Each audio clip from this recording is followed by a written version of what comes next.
Yes. The US military is finally withdrawn from Afghanistan after 20 years. Are you happy about that? Happy in one way because there was never going to be any military solution in Afghanistan. Anxious that they are leaving. Without a political settlement, there's a possibility of civil war. What would a political settlement look like? A political settlement in Afghanistan would mean a sort of a coalition government, a government from the Taliban side and the other side. There is no other solution. Do you think the Americans made a mistake by saying we're getting out of ISIL? Difficult, they have got themselves in such a big mess. They had to give some sort of time frame. But at the moment they gave a time frame, Taliban would have considered that a victory. How do you feel about the prospect of the Taliban effectively controlling Afghanistan? Like, are you happy to welcome them into the community of nations? As far as Pakistan is concerned, whoever represents the people of Afghanistan, we will deal with them. But what if they're not democratically elected? That's not through elections, they've done it through brute force. And does it not concern you on some level that this group of people is accumulating power right next door to you? Look, I'm not a spokesman for Taliban. For me to say, what they are doing or what they shouldn't be doing is pointless right now. In case Taliban go for an all-out victory, there is going to be incredible amount of bloodshed. And let me tell you, the country that is going to suffer the most after Afghanistan is going to be Pakistan. Will you allow the American government to have CIA here in Afghanistan to conduct cross-border counter-terrorism missions against Al-Qaeda, ISIS, or the Taliban? Absolutely not. There's no way we're going to Seriously? allow any bases, any sort of action from Pakistani territory into Afghanistan. Absolutely not. Pakistan suffered 70,000 casualties, more than any other country, by joining the American war. We will be partners in peace, not in conflict. Have you spoken to Joe Biden since he took office? No, I haven't. Is there a reason for that? No, whenever he has time, he can speak to me. But at the moment, clearly, he has other priorities. What would you say to him if you had the I would, you see, the US has a big responsibility as the most powerful nation in the world. They have this huge responsibility in the subcontinent. This is almost 1.4 billion people living in the subcontinent. We are held hostage to one dispute in Kashmir, a disputed territory. According to the United Nations Security Council resolutions, there should have been a plebiscite for the people of Kashmir to decide about their own future. That has never taken place. It's festering. Over 100,000 Kashmiris have died in this freedom struggle. And it can easily, if the Americans have the resolve, the will, this can be sorted out. Let's talk about a relationship that many people are concerned about. How are your current relations with Indian Prime Minister Narendra Modi? When I became the Prime Minister, I reached out to him immediately. I said, you come one step towards us, we'll come two towards you. On television, I said this. And I said that, my main concern, my main reason for coming into politics was to eradicate poverty in Pakistan, make it a welfare state. This is why I came, and secondly, rule of law. These were my two slogans, make Pakistan a welfare state, rule of law in Pakistan. And you can only, the best way to eradicate poverty, not just in Pakistan, in India as well, is to trade with each other. India is a huge market. Pakistan is a market of 220 million people. But it's a door to Central Asia and to the energy corridor, which India is energy short. So we would mutually benefit each other. So I reached out But I realized that I was up against an ideology. You see, Narendra Modi is RSS. RSS is the party which was formed in the 20s, which idealized the Nazis. You can even Google it. The founding fathers looked up to Hitler and the Nazis and racial purity and all that sort of that ideology. And so we came up, and my government came up against this brick wall. We couldn't go through and we couldn't understand in the beginning. And then it gradually came out when the steps they took in Kashmir. Unilaterally, they took away Kashmir statehood in 2019, August 5th, 2019. And so since then, we have there's a freeze on our relationship. We cannot start talks until they go back, they take back the steps they took on 5th August 2019 when they unilaterally took away the statehood of Kashmir. I want to ask you about something you talked about on live television. It was a very serious and painful issue. You were asked about the epidemic of sexual violence and rape in Pakistan. And you acknowledged the seriousness of the problem, and you talked about Pakistan's strict laws. You were also quoted as saying that the practice of women wearing veils, quote, is to stop temptation. Not every man has willpower, you said. If you keep increasing vulgarity, it will have consequences. This created, as you know, a bit of an uproar, and you were accused of rape victim blaming. How do you respond to that? It is such nonsense. What was I saying? I said that the fastest crime, when I first came into power, I asked the heads of police, what is, the crime figures.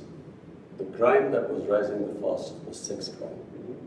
Sex crime was not just rape, it was child abuse. Child abuse was really what really shocked me. And the disturbing thing was that barely 1% got reported.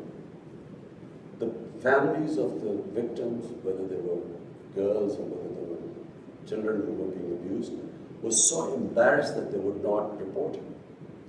So therefore, what I was saying was that law enforcement can then basically only deal with less than 1%. The rest the society has to deal with. And the society through awareness. And I never said veils, this was never said.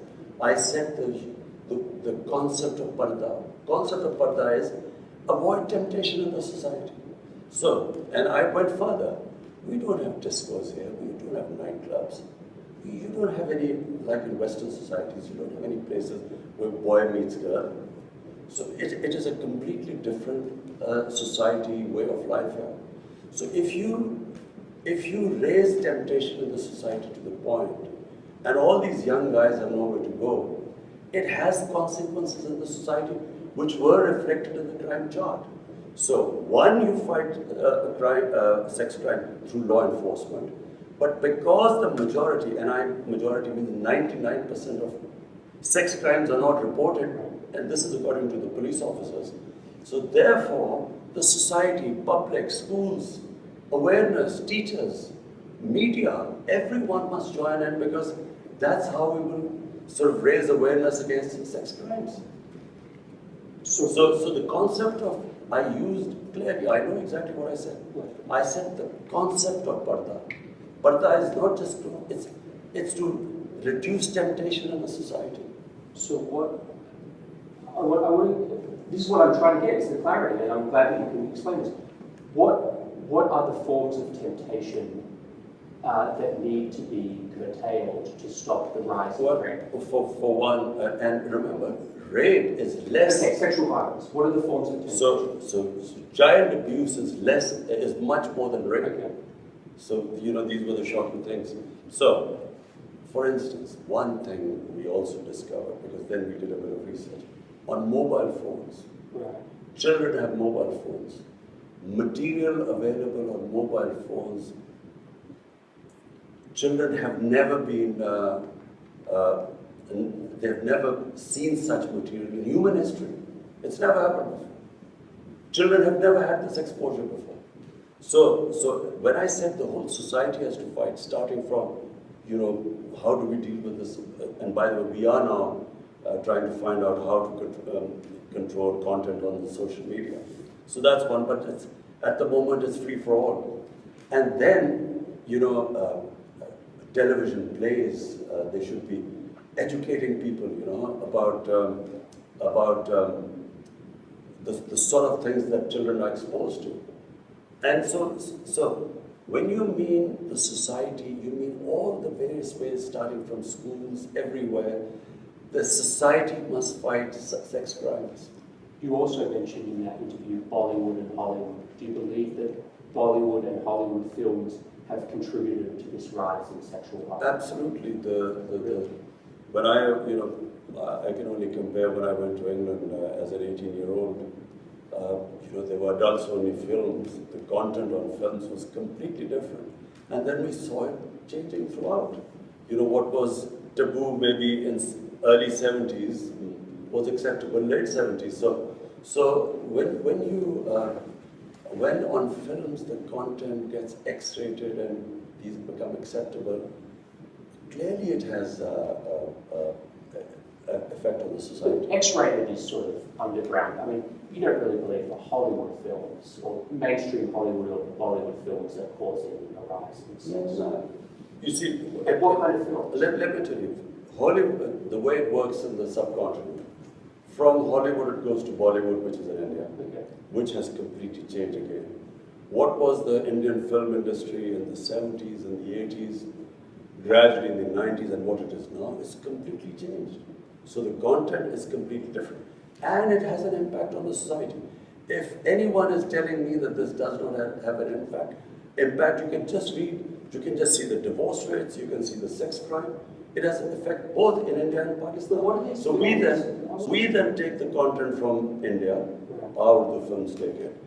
And so basically what I was saying was that there must be an alternative. You must show an alternative, our own way of life. There is another way of life. Because modernity is not just permissiveness. It's not modernity. If we are thinking that, if you just have more and more permissive content on television or on films, this is modern. It's not modern. Again, I watch a lot of Hollywood films. I don't see anything that would inspire me to commit acts of sexual violence. But Jonathan, you live in a Western society. I know. So you've grown up there. I'm talking about the impact it has on our society. We have seen the change here. There's a massive change taking place. And every society must analyze itself. They must work out what are the impact it is having on different segments, and then take steps. Do you think that what women wear has any effect? That's part of this temptation? Well, if a woman is wearing very few clothes, it will have an impact on the men, unless they're robots. I mean, it's common sense. Yes, but is it really going to provoke acts of sexual violence? It depends which society you live in. If in a society people haven't seen that sort of thing, it will have an impact on them. If you grow up in a society like you, maybe it won't on you. So, I'm not talking... Jonathan, you must understand, this is this problem we face. This cultural imperialism, whatever is in our culture, must be acceptable to everyone else. It's not. Every culture is different.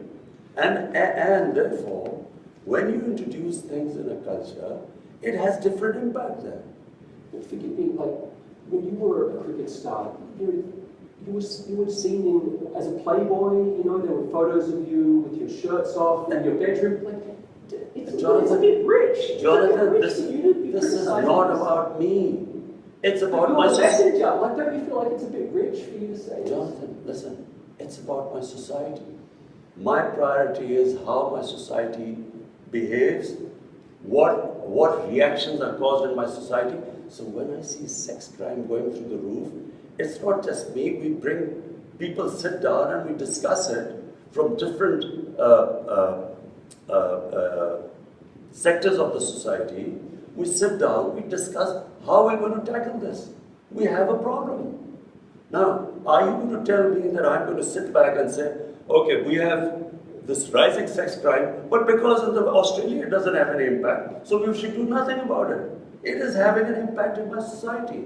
We have to do something about it. It doesn't mean what Imran Khan did 40 years or 50 years ago, so it's hypocrisy. This is absolute lunacy what you're talking about. It's absolute nonsense. We have a responsibility. I, as a Prime Minister, have a responsibility. When a sex crime takes place, when a child is abused, he's traumatized for life. We have to do something about it. One thing that is striking to me coming here is in America we have about 100 million more people than you, not so much more. 600,000 Americans have died of COVID. Your country, as I understand, something like 20,000, 25,000.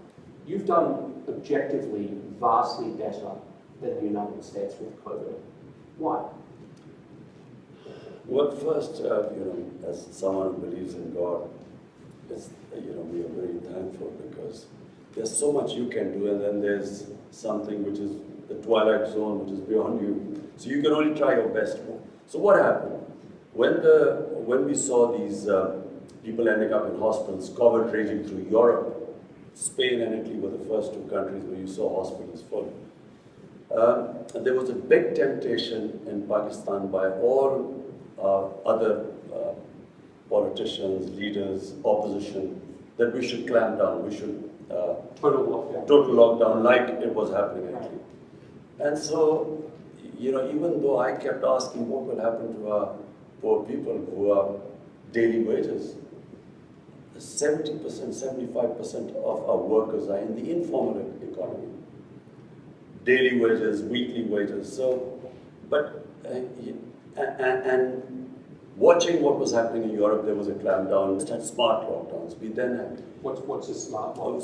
So we had this control and command center where we accumulated daily all data coming from Pakistan. So we got the Pakistan Army involved, all the provinces involved. We would get daily data. We had our doctors sitting there, infectious disease specialists, and they were monitoring the whole thing. And what we did was we would have these hot spots where there was, and we would try and lock them down.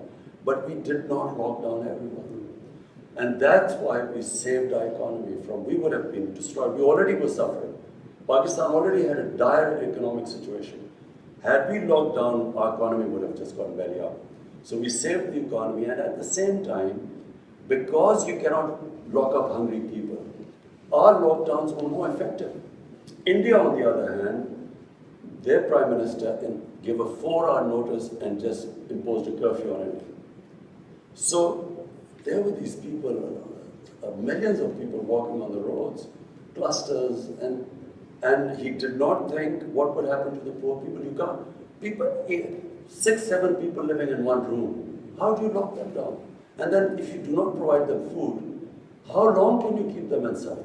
So therefore, our balanced approach actually saved us. So Pakistan actually managed to control it too. Secondly, we saved our economy and we came out of it better than other countries. Having said that, we still haven't come out of it completely because until we vaccinate everyone. What's your dream for Pakistan? I repeat, the dream is to raise people out of poverty. That's my biggest, which is why I think what China has done is brilliant, and we've studied all the steps they took for people to get out of poverty. So that's number one. There's nothing worse than poverty in a society. Everything else is secondary. And then is rule of law. And rule of law is very important because, in my opinion, the countries remain poor because they don't have rule of law. There's a very interesting report by the Secretary General, UN Secretary General's fact-eye panel. And this investigated what is happening, the flight of capital from developing world every year. From these poor countries, $1 trillion moved towards Western societies and towards Western capitals and to offshore accounts. So this is and it happens because there's no rule of law, because the powerful can use the system and siphon off this money. Your predecessor did that. The two families that basically ruled Pakistan for 30 years. I mean, they're just taken billions of dollars out of Pakistan. So when this huge amount of money leaves the country, that money could be spent on human development, reducing poverty, on infrastructure, all the ways that you can create wealth. So not only do you get impoverished because that money is taken away, but then they buy dollars to take it out. So it impacts your currency. And when it impacts your currency, when your currency devalues, it raises poverty because it causes inflation. So two things. One is steps taken to reduce poverty, make Pakistan a welfare state. And secondly, to bring the powerful under the rule of law. I want to ask you about one more subject, which is climate change.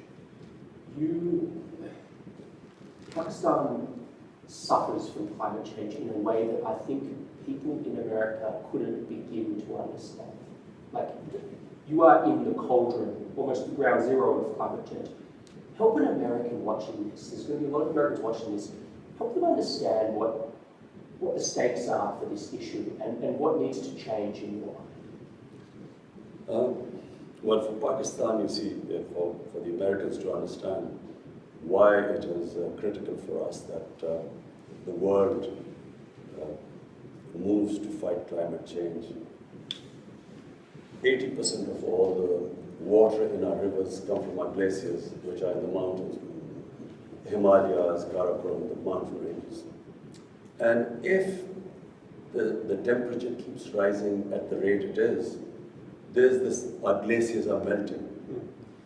I was talking to the president of Tajikistan, which is on the other side of the mountains. They said that 1,000 glaciers have melted in their mountains, which bring water to their rivers. So if these glaciers are melting at a fast rate and this temperature keeps rising, then we are facing hundreds and millions of people are going to face starvation. So not just Pakistan, I mean India will face the same thing because their Ganges plain is again hundreds of millions of people and they depend on the water from the Himalayas too. So this is the big problem. But Pakistan's contribution to global warming is minuscule. Our emissions are less than 1%. 1 billion from 2013 to 18. Now we planted already another billion, and now we're going for 9 billion more. So the idea is that we should do our best to fight climate change.